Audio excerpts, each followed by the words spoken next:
নয় দলীয়করণ, নয় বিরাজনীতিকরণ। আবিদ হামিম মায়েদ ভাই ৯০-এর মতো জিততে চায়।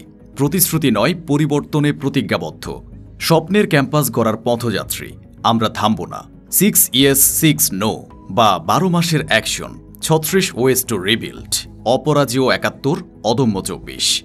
এ শ্রুতিমধুর বাক্যগুলো ঢাকা বিশ্ববিদ্যালয় কেন্দ্রীয় ছাত্র সংসদ তথা ডাকসু নির্বাচন ২০২৫-এর হয় কোনো প্যানেলের নাম অথবা নতুবা কোনো প্যানেলের স্লোগান।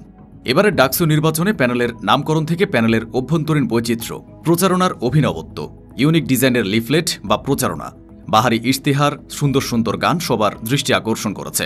প্রার্থীরা gold cup, heart, kidney, globe, সিগারেটের বক্স, পান্ডা, বিডাল, ডলার বা টাকা, বুকমার্ক, বাস, ক্যালেন্ডার, ওয়াইফাই, হাত পাখা সহ বিভিন্ন শেপে প্রচারণামূলক লিফলেট বা হ্যান্ডবিল বিতরণ করেছে।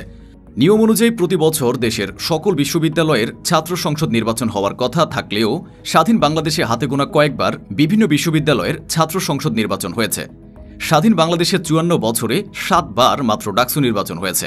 এর মধ্যে ১৯৭৩ সালে ডাকসু নির্বাচন হলেও শেষ পর্যন্ত ব্যালট ছিনতাইয়ের মাধ্যমে বানচাল হয় নির্বাচন। এবার ডাকসু নির্বাচন হচ্ছে ৬ বছর পর।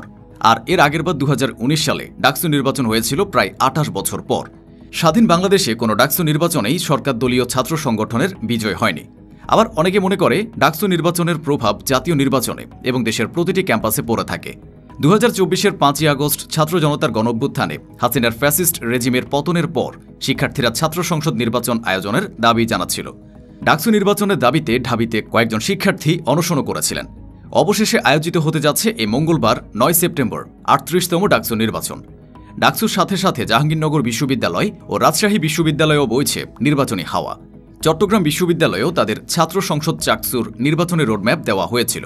তবে ছাত্র সংসদ নির্বাচনগুলোর মধ্যে ডাকসু রয়েছে সবার মনোযোগের কেন্দ্রবিন্দুতে। ঢাকা বিশ্ববিদ্যালয় পেরিয়ে জাতীয় রাজনীতি থেকে প্রত্যন্ত এলাকা পর্যন্ত বিরাজ করছে ডাকসু নির্বাচনের আমেজ। বড় রাজনৈতিক দলগুলো তাদের ছাত্র সংগঠনের প্রার্থীদের জন্য প্রচারণা চালাচ্ছে। এমনকি বিভিন্ন গ্রামে ডাকসুর ভোটারদের পরিবার ও আত্মীয় স্বজনদের কাছে গিয়ে বিএনপির নেতাকর্মীরা ছাত্রদলের প্রার্থীদের এবং জামায়াতের নেতাকর্মীরা ছাত্র শিবিরের প্রার্থীদের ভোট দেওয়ার অনুরোধ করছে। নির্বাচনী প্রচারণায় সরগরম হয়ে আছে সমগ্র ঢাকা বিশ্ববিদ্যালয় ক্যাম্পাস। এবারের নির্বাচনে প্রচারণা চালানো গিয়েছে ২৬শে আগস্ট থেকে ৭ই সেপ্টেম্বর। কেন্দ্রীয় সংসদে ২৮টি পদের বিপরীতে প্রার্থী হয়েছেন ৪৭১ জন। ভিপি পদেই প্রার্থী ৪৫ জন। ডাকসুর গঠনতন্ত্র মোতাবেক ডাকসুর প্রেসিডেন্ট বিশ্ববিদ্যালয়ের ভাইস চ্যান্সেলর নিজেই।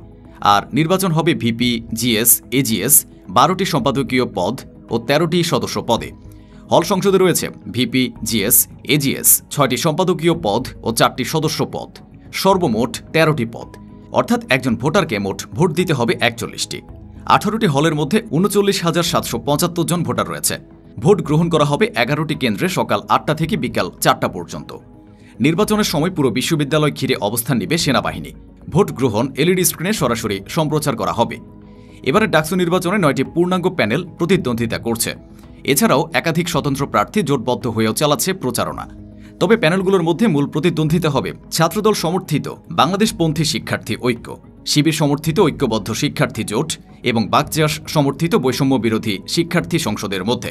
ছাত্রদল সমর্থিত প্যানেল থেকে ভিপি পদে মোহাম্মদ আবিদুল ইসলাম খান, জিএস পদে শেখ তানভীর বারী হামিম এবং এজিএস পদে তানভীর আল হাদি মায়েদ প্রতিদ্বন্দ্বিতা করছেন।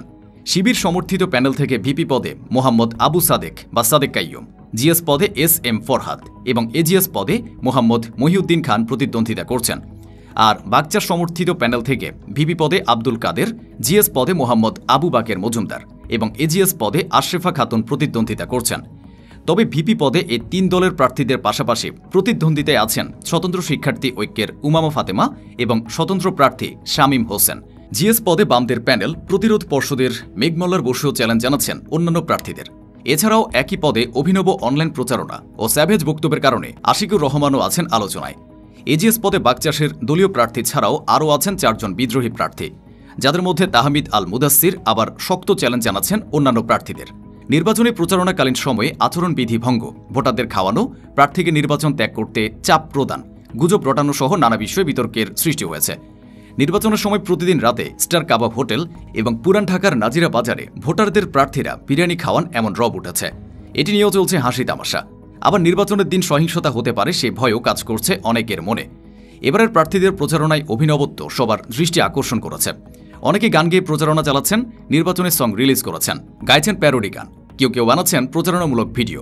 বিশেষ করে প্রচারণার লিফলেট সৃজনশীলতার উন্মেষ নজর কেড়েছে সকলের। এবারের নির্বাচনে পোস্টার ও বিলবোর্ড নিষিদ্ধ থাকায় প্রচারণায় লিফলেটে ছিল প্রার্থীদের চূড়ান্ত ভরসা। প্রচারকালীন সময়ে প্রতিটি রাস্তা ও হলগুলোর রুমের দরজায় দরজায় প্রার্থীরা তাদের প্রচারণা সামগ্রী ভোটারদের হাতে তুলে দিয়েছেন। নির্বাচনকালীন সময়ে প্রতিদ্বন্দ্বী প্রার্থীদের মধ্যকার সাক্ষাৎ, কোলাকুলি, হাস্যরস সবার মন ছুঁয়েছে। 12 দিনের বিরামহীন প্রচারণা, নানা হাস্যরস, আনন্দের উচ্ছলতা, নির্বাচনী বিতর্ক এর শেষে এখন নির্বাচনের চূড়ান্ত দিন হাজির।